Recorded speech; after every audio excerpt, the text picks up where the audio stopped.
So what happens when your game does go off the rails? The time you invested, the sleeps you counted, the work days that passed, all to get for that session night, and everything you planned for, you prepped for, goes out the window. So in this video, you're going to learn 3 strategies on how to bounce back when your game goes off the rails. And if you're new to this channel, like, subscribe, and follow me for more. But let's get started. The first method is Run With It.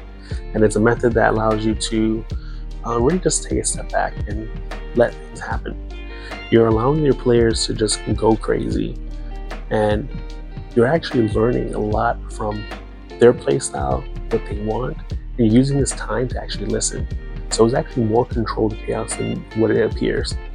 And the thing that's really exciting about it is that as players are exhausting their options, want to visit NPCs, want to explore different locations, you're jotting all that down on how you can rework that into the larger plot thread that you have going on in your story, and use this as breadcrumbs that would eventually allow them to return back to the main story, whether it's an encounter with an NPC or with a faction, or maybe they arrive at a location that's been occupied by the main villain of your campaign. This allows you to just kind of sit back, enjoy the show, and take good notes on learning on what really drives your characters and what are the things that you can prepare in the future that would give them more of that experience. So the next one is called the switch. And if you're like me, you like to prep lots of different magic items and monsters and abilities and spells. And the switch is really about recycling what you already created or what you're thinking about doing and switching that for when the players decide to do something that's off script. And the exciting thing about this is that while it requires a little more prep than the last method, it really allows you to save things that you were going to use for later. Sometimes this works out for the better. Sometimes you don't have as much information about a particular character or how a player is playing a character that actually would make this work a little bit better if you just waited and allow them to really just use that as an opportunity to just go crazy. Say they wanted to make a detour from your campaign and visit their brother who was a guard at the closest city. All right, you initially had them on a quest to go to the mines, but that's not happening right now. So what can the brother give to the players? What types of information, what types of missions that will coincide with what their main plot is to help them return back to what they need to be? Or maybe the mine that you're planning on having a visit to wasn't the right opportunity after all. The one thing about the switch is that you're actually using the player's actions to bring them back to the story. So you're allowing them to go visit their brother. You're allowing them to go explore that secondary part of the campaign, or that uncharted area or territory that you have on your map. You're allowing them to kind of go through that, explore the opportunity, and then those opportunities have big connections and plot hooks to your overall story. They decide to break into a noble's house. Guess what they're doing? They're looting, they're taking different art objects, but they find a note that talks about this person's involvement to one of the thieves guild that's ran by the big bad. What's there? Maybe you can explore that. Maybe there's more to learn from there. And what's exciting about that is that your players don't notice. Not only will they not notice, but it allows them to continue to explore. You're actually encouraging them to explore more. So, like I mentioned before, as they're doing different things in the game, you're continuing to listen, you continue to watch what your players do, and you can now replicate those same experiences later on in your story.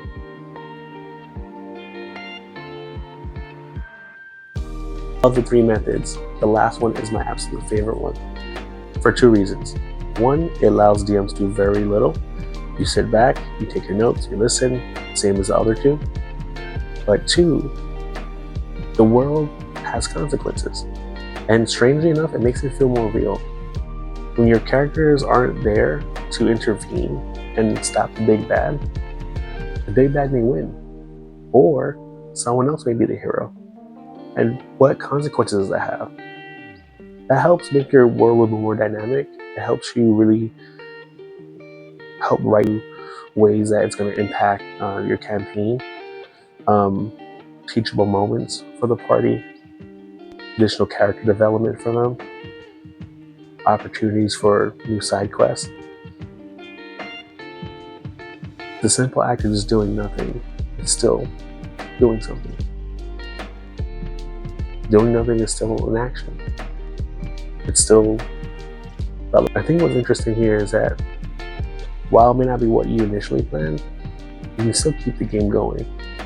And by listening and sitting back, kind of watching what your players do, you find things that are important to them. You find things that make the game meaningful to them.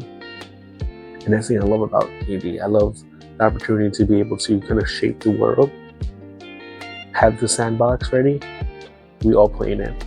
And what I created, things are molded and shaped by their own experience. And because everyone brings different perspectives to it, the game always looks different. And this last method really allows you just to let go and let things happen. It doesn't mean you don't intervene, you don't, you allow murder hobos. It doesn't mean that. It means that the world's going to be affected. You ever played games like Fallout New Vegas or the older Elder Scrolls series like Oblivion and Morrowind? You know that the actions you take in those games, they matter. Actions that you make affect different factions. It affects the people you meet. It affects the opportunities and quests you come across. Same principle here. The world keeps moving. If your characters die, you decay. What I love about this is that the world keeps going on. There's another set of heroes.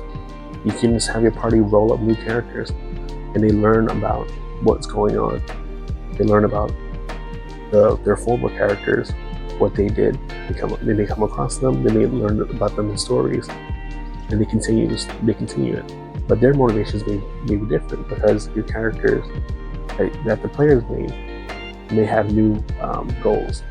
And it's all about really just honing in what their goals are and making it connect to the story. So here, you have the most chaos from players because whatever you created as a DM, your goal, isn't really meshing with what the characters wanted. And as you play more, as you listen, as you watch what your players do, you can find alignments and tweak that as you go along. But this is a great way kind of to return back to course.